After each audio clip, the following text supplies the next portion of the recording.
A lone 16-year-old who wishes for her romantic rival's death. An angry 17-year-old who is fascinated by blood and violence. A 14-year-old follower who finds the subversive very attractive. And a weak and scared 14-year-old get together one night with a terrible plan and end up taking things way too far. We know the human beings' brains are not done developing until the ages of between like 22 and 25, which is why teenagers consistently make really bad choices. But it's really not their fault that they make these poor choices. Studies show that acts committed by groups are often much more violent, sadistic, and cruel due to the fact that humans are influenced by those around us. Now, this is a story of the worst possible influences converging and leading to the abuse, mental, physical, and sexual, prolonged torture, and eventual death of a 12-year-old child. You're going to want to buckle up for that before you join me on this ride.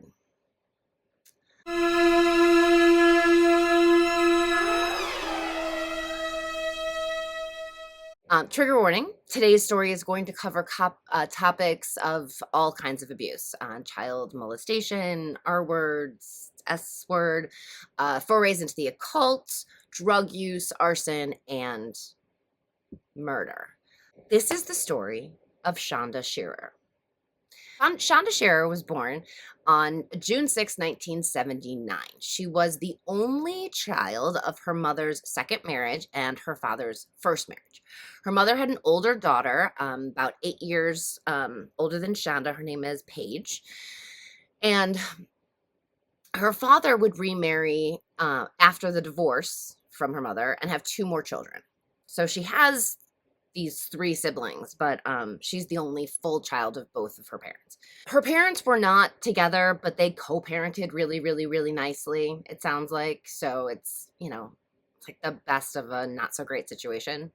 Shanda's mom was finalizing her 3rd divorce and planning to move the Madison area in Indiana when this story begins. Okay, so it's the fall of 1991, and Shanda has attended Catholic schools where up until this point she was very popular. She played a lot of sports. She participated in school activities.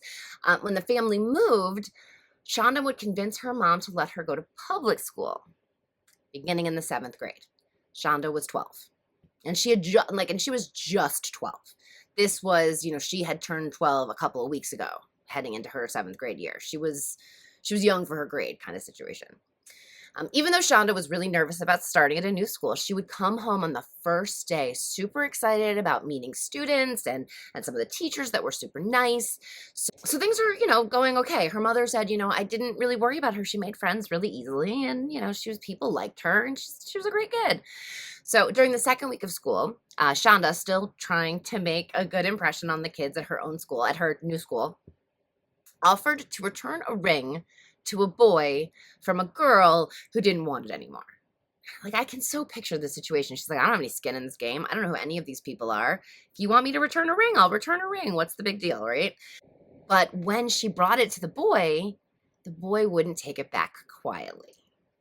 So he argued with her, and he said he didn't know who Shanda was, and so he wasn't going to take it back, and what was she doing even part of this, when Shanda tried to convince him, just take the ring, dude. I don't have anything to do with this. Just take it and deal with your stuff, But what happened was that the boy's cousin, a female, would step up to defend him, and she literally took Shanda to the floor, and the girls would scuffle and fight for just a few minutes until a teacher came out and broke them apart and gave them both in-school detention. Now, here's what's interesting. Amanda starts smirking because she's been in detention a bunch, but Shanda has absolutely no idea what in-school suspension even is. Yeah. She's 12. We need to keep in mind that the victim of this story is 12, even though the perpetrators are 2, 3, 4 years older than her, and that doesn't seem like a lot. When you're talking about 12 versus 17, it's a lot. She apologizes, so she gets home. She explains all of this to her mom. Her mom has to sign the detention slip. She apologizes to her mom. She tries to explain that it wasn't her fault. But in detention, something would happen that no one could have predicted. The girls became friends. So Shanda's mom didn't like the idea of Shanda becoming friends with Amanda. Amanda is 14, and so she's, a couple years older. She's in 8th grade, not 7th. She had to, I think she was held back maybe. I'm not sure, but she was definitely older. And she gets home, she explains all of this to her mom. Mom has to sign the detention slip. She apologizes to her mom. She tries to explain that it wasn't her fault. But in detention, something would happen that no one could have predicted. The girls became friends. So Shanda's mom didn't like the idea of Shanda becoming friends with Amanda. Amanda is 14, and so she's, a couple years older. She's in 8th grade, not 7th. She had to, I think she was held back maybe. I'm not sure, but she was definitely older. And when Shanda's mother complained to Shanda about how she wasn't really sure she wanted this Amanda person in her life, Shanda said, "Mom, come on, trust me. You trust me? Come on, trust me." So she convinces her mom to trust her, and Amanda and Shanda would start to write letters back and forth to each other. And pretty quickly, their relationship would turn both physical and romantic. Now, Amanda was out of the closet. She presented herself in a very male way. Remember, this is 1991, so it wasn't like it is today. Very, very different. People were very closeted. It's pretty amazing that this story has so much same-sex relationships in it because it was 1991. But there's absolutely nothing wrong with being attracted to the same sex. Absolutely nothing. And I just want to make sure that that's clear, that none of what happens has anything to do with the sexual orientation of any of these people. She would present herself in a male way. She wore her hair short. She often had on a baseball cap. She wore really, really baggy clothes, which was kind of the style at the time. Shanda had already begun to date boys. She is already liking boys, and she's dated a couple or flirted or what have you. All of a sudden, she's sort of intrigued by this attention she's getting from Amanda. Amanda's interesting and she's different. And remember, Shanda's only 12, so she's just at the precipice of starting to figure out the sexual part of herself. So, this is the discovery time. This is the figure it out time, right? And she is at the very, very, very beginning. Now, we have these letters, a lot of these letters, and reading them is super, super uncomfortable, okay? Because Amanda writes to Shanda like they're both 15 years old, but Shanda's 12. 12. 12 is a child, a young child, not even a teenager yet. It's very troubling when you read the letter that Amanda wrote to Shanda asking her not to cry when they do it again. It again. Now, that reaction usually happens when someone participates in something that they're really not ready for. So I find that to be a big, red, flashing neon flag. That's not healthy. That's not okay. Still, as the letters continue to be written, Shanda is writing as if she's just as into the situation as Amanda is. And the problem really starts with Amanda's girlfriend, ex-girlfriend, current girlfriend, I'm not really sure, remember their kids. Melinda and Amanda had been dating for well over a year. Amanda really, really likes Shanda, but she doesn't want to get rid of Melinda. I mean, it's a very immature way of having a relationship, but this story is about children, and children make really bad choices. A lot. Sorry to say. And we understand it. I'm not judging anyone. I am. When we get to some of the choices these girls make, I'm absolutely judging them. At this point, they're just trying to figure out who they like and who they want to be with, and they don't really know. And, that's just how it is at that age. So Melinda ends up figuring out that Amanda and Shanda are getting really close while in detention. And she figures it out the same week that they're in detention. So what she does is she shows up late for school one morning so that she is also put in detention, so she can literally watch these two girls interact. And Melinda is just fuming when she witnesses these two girls in detention clearly getting closer. Amanda doesn't even come over to sit with her. She sits with Shanda. So Melinda starts to write these letters to Shanda. So now Melinda is writing to Shanda, not to her girlfriend, but to the girl that her girlfriend likes. It's so messy. It's so silly. I mean, it would be silly if it didn't lead to awfulness. Melinda says to Shanda, it's okay that you're friends with Amanda. Like, that's, I'm not saying you can't be friends with her, but we're a couple and we've been together for a while. So if you want to be friends with Amanda, then you need to hang out with Amanda while I'm there as well. So you can be friends with my girlfriend, but you can only hang out with her when I'm around because I don't trust the two of you, is basically what she's saying at this point. Melinda would also write letters to Amanda with all this like accusatory stuff, like, why did you write her name on your notebook? I saw her name on your notebook. Why would you do that? I don't need to laugh. It's uncomfortable because of where this is going, but it is very typical teenage behavior. This is so what we all sort of go through, right? We're trying to figure out life and how we feel about things, and there's nothing wrong with that. So at this point we have, it's not really a romantic triangle, not really, because the romantic triangle is A likes B, who likes C, who likes A. And this is more of a, if you put Amanda at the top and then you put Shanda at one corner and Melinda at one corner, they both want Amanda and Amanda wants both of them. Shanda is scared of Melinda and Melinda is threatening Shanda. So it's not really your typical triangle, romantic triangle, but it is a sort of romantic triangle. At this point, Amanda would warn Shanda about Melinda and would tell her to stay away from her because Melinda really wants to beat her up. Melinda is 16 at the time that all of this goes on. I think she's 15 now in the story, but she's 15 going on 16. So she's actually a year older than Amanda. So make sure that we all know that. So it's a couple months into the school year and a few months into the school year, and Shanda is, by her mother's account, acting differently. She has not signed up for any sports. She gets home from school. She goes straight up to her room. She's antisocial with her family. She's very withdrawn. She used to be the kid who would like knock on her mom's door and be like, "What movie are we watching tonight?" And they'd hang out and watch, but that was all sort of seemed to be gone. And I think in worrying about her daughter, she would end up finding some letters that Amanda had written to Shanda. And she was really, really concerned by these because she was concerned with the sexuality that was being expressed to her 12-year-old child.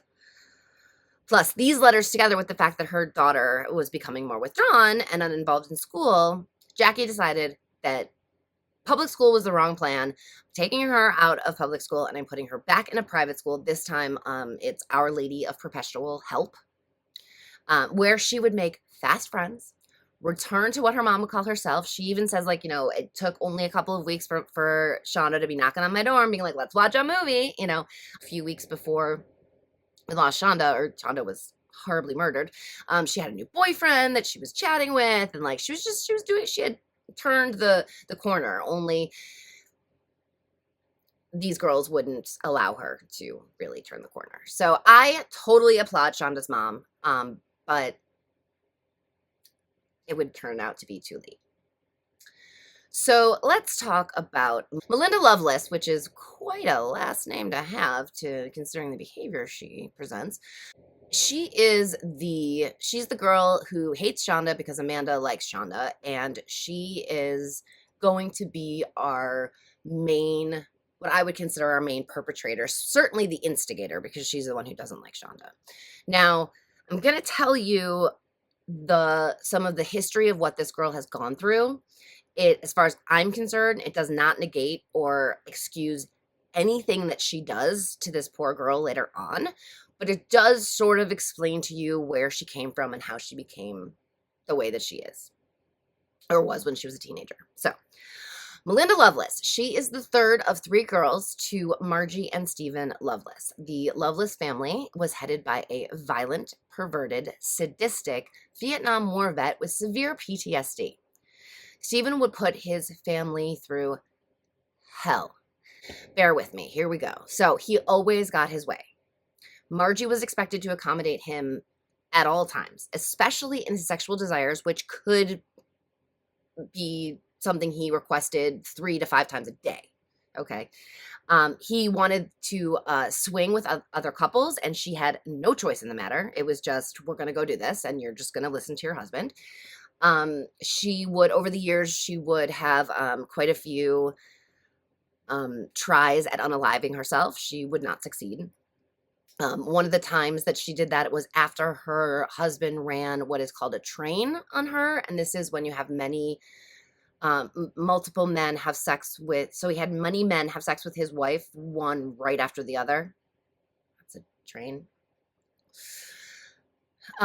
So that's, some of the stuff that he did to his wife. I mean, he beat her up once and she ended up in the hospital.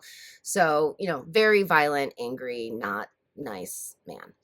He molested his two older daughters when they were younger and then began to R-word them as well. Now, Melinda denies that he ever did anything like that to her, but her older sisters say that not only did it happen, they saw it. Also, Melinda was sleeping in the same bed with Stephen starting at a pretty young age until he was kicked out of the family house. And she was 14 when that happened. Okay, but she refuses to say he ever did anything inappropriate to her. One of the weird things that he would do, he would seek out his wife's and his daughter's dirty underwear, and he would like smell it or wear it. When the mother finally got away from Stephen and married a nice man, really nice man, it sounds like, Melinda couldn't bond with him. Like all she could think was that they took her father away. So, even though he said, he really seemed to say all the right things. He wrote her a note once and was like, look, your dad is your dad and he is your dad. I just want to be your friends. Let's be friends. Let's be buddies. And like, that is just so awesome. And yet she was just too broken. She was mad that her father was taken away from her. Now, at a couple of points during Melinda's childhood, as she was growing up, her father would get very religious. So when she was 5, he would announce that Melinda was possessed by a devil and she needed to be exorcised. So what he did was he allowed a priest, a single adult man, to take his child away from the house. Says he took her to a motel for hours and then returned her. Now, Melinda says she doesn't remember anything. She must have just napped. Do you know what it sounds like to me? It sounds to me like he trafficked his 5-year-old daughter. Now, I have no way of knowing that that's what happened, but that's certainly what it sounds like to me. Okay? So when Melinda was older, Stephen would become involved he would swear off drinking and alcohol and all the bad stuff he was doing, and then he would become a part of the church and he would become a lay leader and he would start counseling other church members who were having a hard time with like maybe their relationships or whatnot. But eventually it got out that he was attacking, trying to R-word these women that he was counseling. So he was ended up being kicked out of the church. He would die in December of 1998 when he was hit by a bus, which I call karma, but only if he managed to really suffer. But I digress. So Melinda's 2 older sisters would each come out as gay, independent of each other. They would each come out. When Melinda's mom found out that she too was coming out as gay, she was really, really angry. Now, remember, this is 1991. People didn't really get it. I mean, I'm not making any excuses. It's not okay to judge someone on who they find attractive or what they find attractive. But this was a mom who had sort of been pushed to the edge, right? And so she also, I think, was confused because Melinda had had experiences with boys and it felt like she was choosing this. I'm just giving you information. I don't know exactly what to do with that particular information, but I'm sharing it. All of this, the loss of her father, the judgment from her mother, the terrible, terrible abuses that she had been through in her childhood would end up causing Melinda to become a very, very angry teenager who was full of hate and having nowhere to put the violent urges that she was having. But I believe this was not enough alone. This was not enough to create a situation where a 12-year-old would end up murdered. There would be 4 girls in the car that night with Shanda perpetrate this crime. But only Melinda would have any idea who Shanda was before that evening. The other 3 girls had never even met her before. Okay, so I'm going to tell you about the other girl that I think most people would consider the the other most active perpetrator in this particular crime. Now, Laurie Tackett is the oldest in the group at 17. So, and she's also the one that has a car. So she's the one whose car is going to be used. She's the one who's going to be doing the driving. Okay. Laurie was raised by a twice convicted felon father and an overly devout Pentecostal mother. As this girl was growing up, she was never allowed to cut her hair. She wasn't allowed to wear pants, so much so that she wasn't allowed to participate in PE, like in gym class as a kid, because she wasn't allowed to wear the sweatpants or shorts or whatever that you're supposed to wear to like participate. And the story goes that her mother would find her trying on a pair of jeans in her house and would get so upset that she would end up strangling Laurie. Strangling her. Okay. Laurie would admit that when she was 5, she was molested by a family member. And then again, at the age of 12, she was molested again by a different man. When she turned 15, she began to rebel in much more extreme ways. Now, what I think happens here is that she tries to become everything that she's not allowed to be because of her mother's religious beliefs. Okay, she cuts her hair really short. She starts wearing black. She gets interested in the occult. She learns how to read rune stones. She makes friends with people who were thought to be alternative, you know, the ones that use Ouija boards and channel demons and cut themselves for release. So Laurie would get into cutting herself. So much so that she would get into not just cutting herself as a way of releasing tension, but she also says that she greatly enjoyed the drinking of blood. And she was known to try to cut people to drink their blood, even if not given permission by the person she was trying to cut. That is not okay. She had tried to unalive herself by slashing her wrists, and she would spend time in a psychiatric unit due to that attempt. She often told people that she really, really wanted to kill someone, that she was fascinated by the idea of what it might feel like to slide a knife into somebody's belly. She always felt that someday she would kill someone and then spend the rest of her life in prison. At least that's what she told people. So Laurie had the urge to kill, and Melinda had a target to kill. So these two getting together turned out to be extremely dangerous. Melinda and Laurie had started to get sort of close recently. They both liked the idea of scaring Shanda, right? Maybe they might even kill her. So they made a plan for a Friday evening. It was, I believe, January 10th. And they were going to go to a hardcore concert. Hardcore was like heavy metal and punk, you know, hybrid kind of. So this rock concert was in New Albany. Hope Ripley, so there's 2 other girls, Hope Ripley and Toni Lawrence. Now, Hope Ripley had been very good friends with Laurie Tackett since early grade school. And Hope, in turn, was really good friends with Toni Lawrence since young childhood. So when Laurie asked Hope if she wanted to go to this concert for this hardcore band, Hope, in turn, invited Toni, who wasn't really sure she wanted to join until Hope said, "Oh, come on, you know there's going to be really cute boys there." Seems like both of these girls were pretty boy crazy at this point.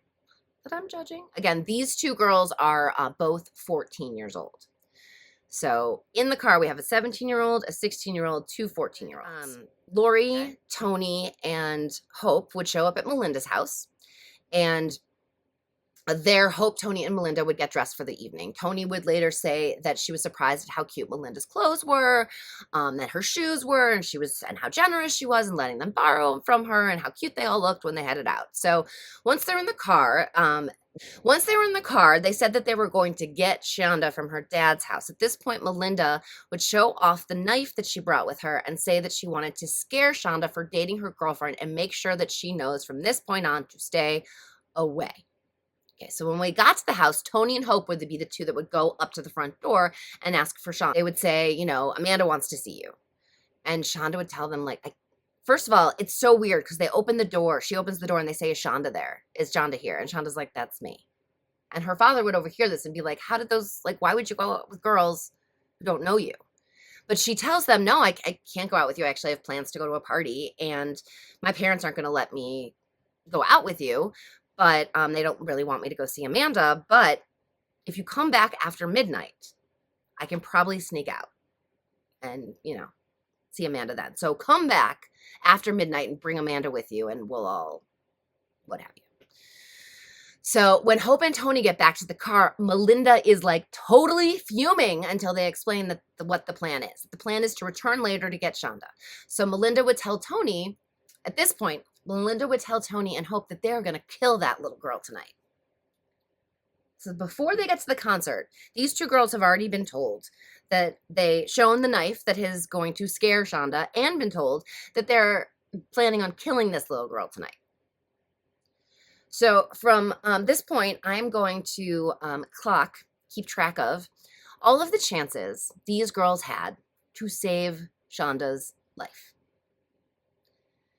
Because there is chance after chance after chance. And for these girls to say, well, we didn't really participate, because they're going to say that. Here's the girls' first chance. Because all four of them head into the concert, but Hope and Toni don't like the music and end up leaving. So they're only in there for like 20 minutes. When they come out, they could say something to anyone, to a grown-up, to a parent, to a police officer, to the manager of the venue. Someone, anyone, no. Instead, they start flirting with a couple of boys, invite them back to Melinda's car, where the four of them all start making out. And while they're with these boys, Toni had told them that these two girls they were with were planning on killing someone that night. But the boys didn't take the comments seriously. So I would call that chance 2 to save this child. So once the concert is over, Laurie and Melinda would come out of the venue. They would come to the car, tell the boys, we're leaving. The boys would leave and say goodnight. And the four of them would head back to Shanda's house. At this point, Melinda had made Toni feel like her threats were much more serious than she originally thought. So when they get back and they say, okay, Toni, Hope, go back up to the door and get Shanda, Toni will not leave the car. So Laurie and Hope end up going to the door to get her brother's friend, who's there to pick up the brother, but the brother had already left. And Shanda says, oh, he already left. He told me to tell you he's going to meet you at wherever they were going to be. He leaves, and these two girls are talking to Shanda, who at first, doesn't really want to go with them. Remember, she's never met these girls before. Okay, and Amanda's not with them. They say, Amanda's waiting for you at the witch's castle. I'll explain what the witch's castle is. So, let's go. And Shanda would be convinced to follow them to the car, but later, Stephen Scherer, her father, would notice that their dog was limping. And he would speculate that Shanda probably did not want to get into that car, and that there may have been a scuffle that ended in injuring the dog. The fact that Shanda left her purse and her keys inside the house made her father and others believe she had no intention of ever leaving the property that evening. So Shanda is in the middle front seat between Laurie and Hope, and Toni's in the back seat, and Melinda is hiding behind the front seat under a blanket. And the girls start to ask her about Amanda, because that's who they're going to see, right? They're trying to be like chit-chatty and cute and whatever. And they're like, how long have you been together? Did you know Melinda? And did you know about Melinda? Shanda wants to know, what is she wearing? How cute does she look? It's this very, casual conversation until Melinda jumps up from the back seat where she's been hiding, and she puts the dull side of the knife to Shanda's neck, grabs her hair, and says, I bet you didn't think I would be here. Shanda is instantly hysterical. Of course she is. Of course she is. She begs to be taken home, to be left alone, to not to be beaten up by Melinda. She promises to stay away from Amanda. She tries to answer Melinda's questions, accusing her of being with Amanda. She's trying to answer it the way that that Melinda will want. She's scared. She's terrified. And the girls pull up to this witch's castle. Now, this is an old brick building that's burned out, and it has stood derelict for many, many years. It's off the beaten path, and it's a place where the teens say there's lore about 9 witches that were that lived up there, and now it's a place where teens go to hang out and drink or whatever they do. So Laurie would tell Shanda that the castle has both a dungeon and a torture room. Girls would bring with them rope from the car where they would tie up Shanda's arms and legs, and Hope would begin to taunt Shanda. Hope. Now, this is the one, this is one of the girls that says, she didn't do anything. Well, she would start to taunt Shanda, and she removed her Mickey Mouse watch. Her Mickey Mouse watch. This was a child. A child. So she took off this Mickey Mouse watch, and it played music, and she started playing the music and dancing around like, oh, this is fun, Melinda and Laurie took Shanda's rings off of her and put them on themselves. They threatened to cut her hair. They threatened to cut her face. They threatened to burn her. Laurie even got a t-shirt from the car, brought it up to the witch's castle, lit it on fire, and said, oh, that's going to be you later. But when the flames were kind of big, the girls started to worry that maybe someone would see that. And so they all got back in the car, all 5 of them, to head to another and more secluded location. They're heading back towards Laurie's house in Madison. So it's a long drive. First, they would stop to get gas. And while they were at the station, Toni would make a phone call to her friend, Mikkel. She wouldn't say anything about the events of the evening. She would later say she just needed to hear a friendly voice to help her be calm. So this is obviously chance 3. She has called someone who is not in that car and could tell them what was going on, but doesn't. They end up getting lost, and they have to stop again to get directions. Here's another chance. Chance 4.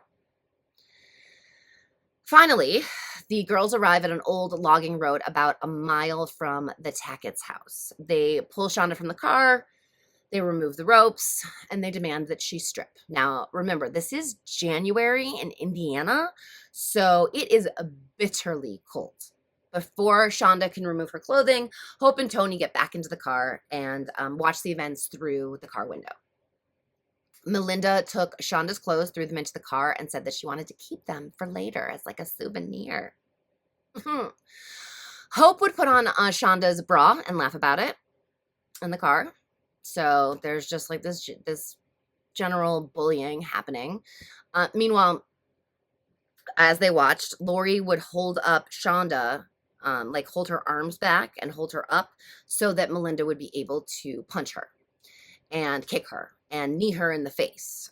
She would knee her so hard in the face that the 12-year-old's braces would cut her lips terribly, and she'd begin to bleed. So she's bleeding really badly from her mouth. Mouths bleed pretty badly. And also, like I said, she had braces and she got cut. So at this point, Melinda would produce the knife and try to cut Shanda's throat. But the knife she brought was too dull. It was even too dull to cut through her. When Melinda stood on the knife on Shanda's neck, they managed to stab the back of her neck and a bunch of times on her chest, but they couldn't get it through her neck. So they finally decide they need to strangle her, that obviously they're not going to be able to slit her throat to kill her. So Laurie got the rope that they had left in the car from having her tied up before, and Laurie would strangle Shanda until she was unconscious, but not dead. It is very hard to kill a healthy body. Very hard, especially a young 12-year-old healthy body that wants to fight to be alive. It's not easy to kill someone like that. So the girls thought that she might be dead, and they put her in the trunk of the car. Then they went to Laurie's house, where Melinda and Laurie got cleaned up. So Melinda and Laurie are in the bathroom cleaning up, and the other 2 girls could have done something, could have said something. Chance 5. Could have said something. So Laurie could tell that everybody is really kind of, mostly Toni and Hope are getting like a little worried about the situation. So she would read their rune stones and tell them that everything would be fine. However, it was at about this time that her dog started to bark outside. And they start listening, and they realize they can hear Shanda yelling for help from the trunk of the car. So Laurie runs down to her kitchen. She grabs a paring knife and says that she'll take care of Shanda. When she gets back to her room, she needs to clean up again. There's blood all over her gown. So Laurie at this point would announce that they need to go cruising. They need to get back in that car and they need to figure out what they're going to do. And Toni and Hope both refuse to join. It's, probably 2 in the morning or something, 2, 3 in the morning. And the two girls stay in Laurie's room. And eventually, apparently, they slept. This is now their 6th chance. The 2 girls have left. These 2 are still here. For all they know, Shanda's still alive. And this is now chance 6. But what do? They sleep. They sleep. They don't call anyone. They don't tell anyone. They didn't get help in any way. They slept. Meanwhile, in the car, Laurie and Melinda are trying to decide what to do. Each time they would hear Shanda making noise, they would pull over and Laurie would go back to the trunk and then Shanda would get quiet again and then they would drive some more and then they'd hear her again and, this seemed to be happening. But at one time, when they went back there, Shanda would sit up and they explained that her eyes were white, like her eyes were rolled back in her head, so all I could see was white. And she mumbled the word mommy before Laurie picked up a tire iron from the trunk and struck Shanda's head with it. This is what she would use to quiet Shanda from this point on. Every time they needed to pull over, she would go back there. She would hit her with the tire iron. And one time she even came back and she said, "That was really neat. I could feel the tire iron crush into Shanda's skull." And the tire iron was covered in blood, and Laurie apparently stuck it under like Melinda's nose and was like, smell it. I mean, like, So these 2 decide that maybe it's just best to drive around and let her die slowly, but it takes way too long. So they return to Laurie's house to pick up Toni and Hope because it is now morning. It's like they drive over to this burn pile on Laurie's family's property where they decide they're going to have to burn Shanda. That's the best way to get rid of any evidence of what they've done. But remember, it's January, so the burn pile is literally crusted in ice, and they have no accelerant. So, but as they're figuring that out about the burn pit, that it's not going to work, and Laurie would show Hope the state of Shanda in the trunk. Toni refused to go to the trunk to look at Shanda. But Hope did. And when Hope saw her and saw that there was a bottle of Windex in the trunk, she picked it up and started spraying it on Shanda's wounds, which the girls report sizzled with the chemicals. At this point, Shanda was able to sit up, but her eyes again were white. She couldn't form words. This is the point when Laurie's mom would come out of the house to see what the girls were doing, but would have no view of the trunk, which they would quickly close. So the 4 girls said that they were going to go get breakfast at McDonald's. So here we are. An adult, a mom, someone that could help, chance 7. They just leave. This is probably the most disturbing part. Later on, it would be discovered that Shanda had endured sodomy with a blunt object, most likely the tire iron. The abuse was so severe that if she had survived, which she would have at this point, she would have needed a colostomy bag, most likely for the rest of her life, and she probably would not have been able to have children. The tire iron had been inserted into the 12-year-old over 3.5 inches. And it is speculated that this happened at this point in the story when the girls were at Laurie's house. But none of them admitted to having anything to do with this particular atrocity. So we do not know who or when this happened, but it did. The forensics proves it, that it did. Ugh, make someone decide to do that. They would stop at a gas station where Laurie filled up her gas tank and told the other girls to go get a 2-liter of Pepsi, which is now their 8th chance. Because now they're in the gas station and they're purchasing a 2-liter from someone. That person could be told there's a phone in there. You could say, hey, call the police, man. No. So, chance 8. So they bring the 2-liter back out and each of them takes a little sip and then they pour the rest of it out and they fill it with gasoline.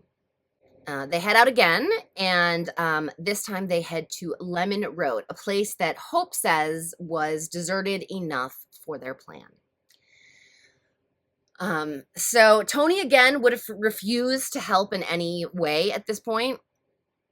So the other 3 girls would take a blanket from the blanket from the backseat, the one Melinda had been hiding under, cover Shanda in it, take her out of the trunk, and put her on the ground. Hope would have the bottle of gas, and Laurie would instruct her to pour it onto Shanda, which eventually she did. Oh, but she didn't do anything.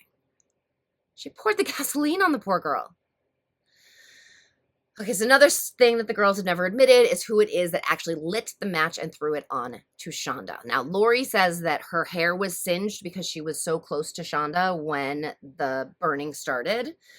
So from that, you might assume it was Melinda, but we really don't know who it was that actually lit the match. She did catch fire. The girls got back into the car and they started to drive away, but Melinda looks back and realizes the fire is already burning down. So she says, no, we got to go back. We got to go back and make sure that this is done. She returns to Shanda. They return to Shanda so that Melinda can pour the rest of the gas out of the bottle and throw the bottle onto Shanda. The flames would go up again. Shanda would get back. I'm sorry. I wish Shanda could got back in the car. Melinda got back in the car and started making fun of how her tongue was jutting in and out of her mouth. So apparently she wasn't gone yet. At this point, this was enough to end her life. The 4 girls would then go to McDonald's to have breakfast. And apparently, it is reported that Laurie would point out how the sausages looked just like Shanda's burnt body. And Melinda would say, oh, she's so glad that Shanda's out of her and Amanda's life.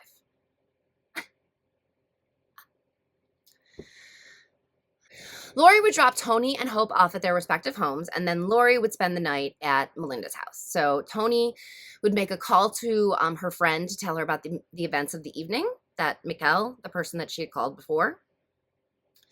In the morning, Laurie and Melinda would try to clean out the trunk. And in doing so, Laurie would find a piece of skull and show it to Melinda, laughing. Melinda would not find it funny. Melinda would then call Amanda and tell her, though Amanda would later say she didn't believe the report that Shanda was gone. A friend of Laurie's by the name of Crystal would come over to Melinda's along with Amanda, and the 2 girls would hear the story again, still not really believing it. Okay, so to prove it, Laurie and Melinda would show Crystal and Amanda the trunk of Laurie's car, which had been cleaned out a bit, but still there was clearly bloodstains and handprints and and that's when Amanda started to get scared and she demanded to be taken home. And when she was dropped off, Melinda kissed Amanda and asked her to promise not to tell, and Amanda promised. That morning, the morning that they burned Shanda, a father and son pair of bird hunters found themselves out on Lemon Road. They would see Shanda's body from afar and believe that it was a mannequin or a blow-up doll that had been like destroyed and thrown out, but they wanted to make sure that it wasn't a human. So when they reached the body and felt it, they realized it was real. Also, because they touched it, and it was also, like it gets really cold. Remember, it's cold there. So when they touched it, that's when all of a sudden they could smell it. It was almost like there was some ice on it, so it wasn't allowing it to be smelled. But as soon as they touched it, they were like, oh my God, this is a human. So, and this is, again, so upsetting and gross, but part of the story. The top half of this body was burnt beyond recognition. Okay. The fists were up in what's called a fighter's stance. It's typical of death by fire. The legs that were not really burned had been splayed apart and the underwear had been pulled to the side. All of this proving that the body had been left that way on purpose. The pair would contact the police, obviously right away, who upon arrival believed that the victim was a 20 or 30-year-old woman who had been killed as part of a drug deal gone wrong. When Steve Shearer woke up that morning and realized that Shanda wasn't there, he began to contact her friends and look around and search and to no avail.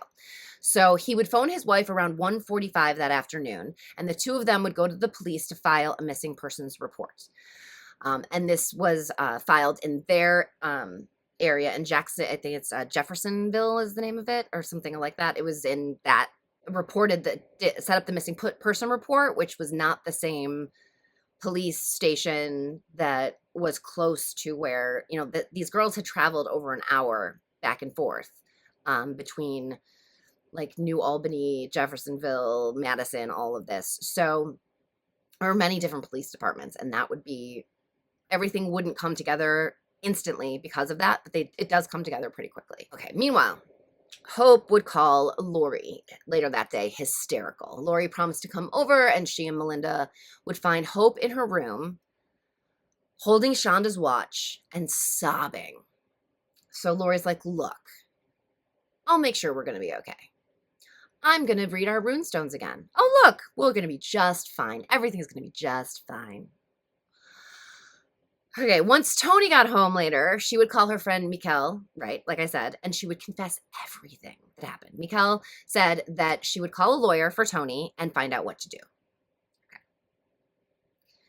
Now, that day, Toni had a shift at Arby's, and while she was there, she was so dazed and weird and, like, upset and, like, pale and just weird that her boss would end up sending her home because she looked sick. When Toni couldn't get a hold of her parents to pick her up early, she called Hope. And Hope had her mom come and get her and bring her back to Hope's house.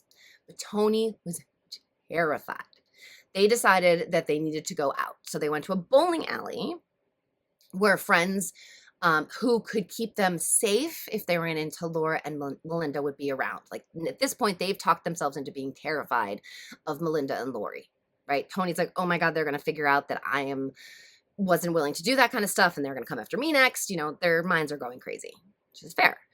When they get to the bowling alley, the two of their friends from school were there, and these two girls like literally fell into the boys' arms and just started crying. And eventually, they would tell the boys the entire story. One of these two boys would tell the girls that they had to call the police. That was the only thing that they could do at this point. Like they had to do that, and the girls would promise that they would go to the police. But instead, they went back home to Hope's and fell asleep in front of the TV until the phone woke them up later. Now, the phone call was from Mikkel, calling to tell Toni that she talked to a lawyer named Daryl Auxiliar, and he wanted to speak to the girls. He would call a few minutes later and tell the girls that they had to tell their parents. The girls would go to Hope's parents and first explain everything that they had witnessed, so that when they got to Toni's house, she was accompanied by Hope, as well as both of Hope's parents. Toni would crumble at the sight of her parents. Her father later says that he was sure she must be pregnant, because what other terrible thing could his 14-year-old daughter have done? Like, what could be so terrible that it had to be pregnancy? Finally, Toni's parents would get the whole story from Hope's parents, and Toni's father, Clifton Lawrence, would ask the Ripleys to come with him and Toni to the police right this minute. But Hope's parents had already been told by the lawyer not to contact the police. Instead, they were taking her to a motel, and they suggested that Clifton do the same with Toni. He refused. Toni sat in the backseat of her parents' car as they drove to the police station, apparently biting her knuckles and whimpering. When the police officers who had been called to investigate the abandoned and burned body on Lemon Road returned to their station, they discovered that there was a father and son waiting to speak with them. Daryl Piles would tell the police that his son Sean had something to tell them about a murder. Sean then relays the same story that he told his father about a half an hour before, a story he had heard at the bowling alley from two girls about a little girl who was burned and murdered by two lesbian teenagers. The boy would give the police the full names of Hope Ripley and Toni Lawrence. At the same moment, the sheriff received a call from a different precinct informing him that they had a teenage girl and her parents there, and the girl knew something about a murder. The girl's name was Toni Lawrence. The sheriff instructed the precinct to send them over to his station. After signing over her rights, Toni would begin to tell the sordid tale. She would make it to about the time that Shanda was surprised by Melinda in the car when she started to bite the back of her hand and rock back and forth. The interrogating officer would then suggest a break. It was at about this time that the police got the notice of the missing girl from Jeffersonville, a 12-year-old by the name of Shanda Shearer. The police were horrified. They never imagined that this could have been done to a child, that this was the body of a child. Meanwhile, because all of this is sort of going down at once, the police had tracked down Laurie and Melinda and Laurie and Melinda and Laurie's car at the Loveless's house. And they were keeping an eye on them from afar because they didn't want them to go anywhere. They wanted to keep an eye on them until they got the warrant for their arrest and as well a warrant to search the car as well. So around 2 a.m., the police knock on Loveless's door, and Margie Loveless would answer the door. She would say that the girls were sleeping upstairs, and it would be the police that would wake them up. Oddly, the girls were fully clothed, and the police speculated that they were planning on leaving as soon as they awoke the next morning. As the two girls were taken from the home, being told that they were arrested for murder, Laurie smugly asked, "Are we on candid camera?" The police would say, "No, you're not on candid camera." And Melinda's mother would look at her daughter and say, "What have you done to Amanda?" The police had not heard the name Amanda yet in all of this. During the autopsy of Shanda's body, soot was discovered in her larynx and lungs, proving that the child was alive when she was set on fire, and this would ultimately be the cause of her death. At the age of 53, Stephen Shearer would die by drinking himself to death. The man never recovered from the loss of his daughter. All four girls would plead guilty. The maximum possible sentence for Melinda and Laurie was 60 years. Both were tried as adults, both pled guilty, and both were sentenced to 60 years.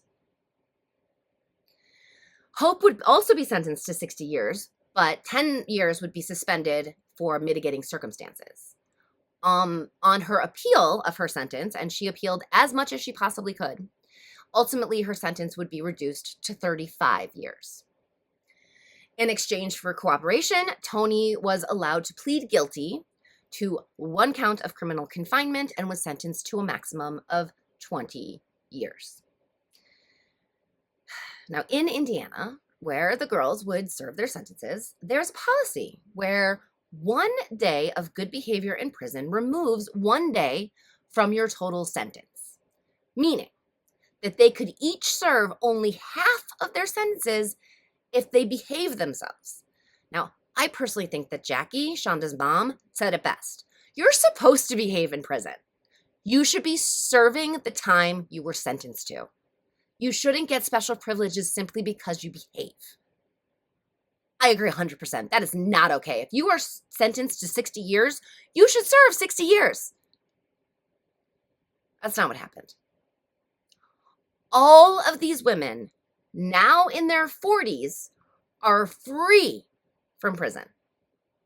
Toni Lawrence would be released. Now remember, this all happened in January of 1992. So Toni Lawrence was released on December 14th, 2000, after serving only 9 years. She would remain on parole until about 2002, I believe. On April 28th, 2006, Hope Ripley was released from the Indiana women's prison on parole after serving 14 years of her original sentence. 14 years. She was originally sentenced to 60 years. She served 14. She remained on supervised parole for 5 years until April 2011. So she's just free now. In May of 2011, Dr. Phil, I don't have a whole lot of respect for him, but he did have a show where he talked to a lot of the players in this particular story. His main guests would be Shanda's mother, Jackie, and her sister, Paige. He would also interview Amanda Heverin. Find the interview with Amanda Heverin on YouTube, because she does not come off well as far as I'm concerned.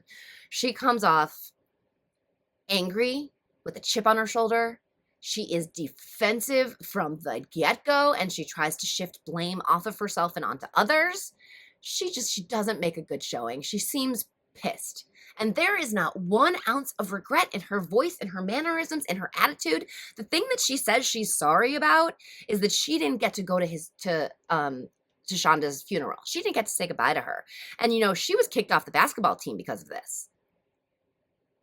The nerve of someone saying, I was kicked off the basketball team. Yeah, well, Shanda is dead after enduring hours and hours and hours of torture. There was never a moment where she says, I'm so sad this happened to Shanda. Not even a moment. It's very disturbing. The show would also air an interview with Toni Lawrence where she states that she will never ever be over what happened, and what she did as part of it, and that every day gets harder, and every day it's harder to deal with. Every day it gets worse, and Shanda's mom and sister react, honestly, the exact same way that I would, which is good. It should be hard for you. And like I said, I agree wholeheartedly. This should be difficult for you. Life should be hard if you allowed this to happen. You had 8 chances. And really far more than that. But as I can count it in the story, at least 8 chances to reach out to an adult and save this child. Okay, finally, Dr. Phil would introduce Hope Ripley and bring her out to talk directly to Shanda's mother and sister. It is hard to watch. I greatly appreciate when Hope says, what do you want me to do? And Shanda's mom replies, serve your full sentence. Mom is so clearly angry that Hope appealed and appealed and appealed until she got her sentence reduced to 35 years from 60. And Mom just keeps saying, serve your sentence. You need to serve your full sentence. Why are you not serving your full sentence? Why would you try so hard to get all of the special sentencing if you want to know what you should do? You should do is serve your time. And I totally support Mom. I think that's a really fair statement. 2011, 2 of the girls are out. 2 of the girls are still, I guess at this point they're women, are still incarcerated. Laurie Tackett would be released from Rockville Correctional Facility on May 11th, 2018, the 26th anniversary of Shanda's death. So she would serve almost 26 years. She's now on parole. Now, Melinda Loveless was released from an Indiana Women's State Prison on September 5th, 2019. After serving 26 plus years in prison, she is now serving her parole in, I believe, Jefferson County, Kentucky. So if you live in Jefferson County, beware. Laurie would serve just under 26 years, and Melinda would serve just over 26 years.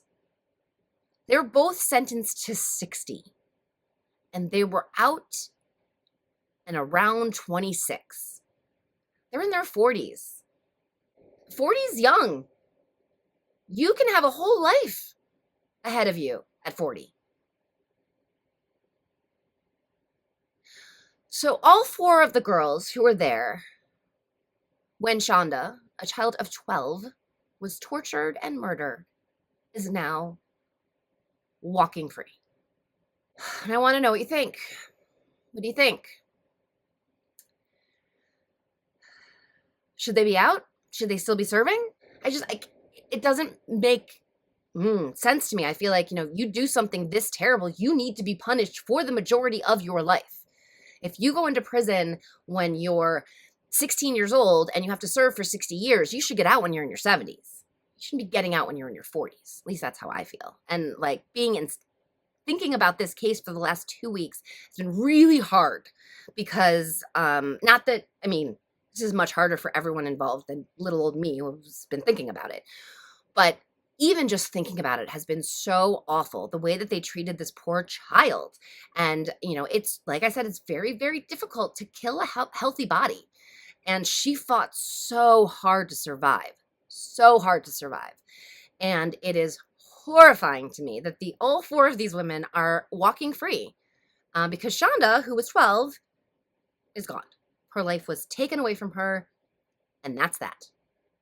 Full show notes are below. Let me know what you think. There, I will listen to a bunch of podcasts. I read both books that were non-fiction books that were written on this. One was written it came out in 94, so it was right after it had happened. One came out in 2012, so it was after 2 of the girls had been released. Excuse me. Links to the interviews from the Dr. Phil show are also below if you want to get to those right away. So, this was the story of 12-year-old Shanda Shearer, whose life was destroyed by 17-year-old Laurie Tackett, 16-year-old Melinda Loveless, 14-year-old Hope Ripley, 14-year-old Toni Lawrence, and instigated, I would put in there, 15-year-old Amanda Heverin. I would really love to know what you think below. And if you're still with me, thanks. I appreciate you sticking around for this long. Please give me a thumbs up. It really helps. And hit that subscribe button if you're interested in future stories. And do me a favor and be nice to each other out there and be nice to yourself. And I will catch you next time. Bye.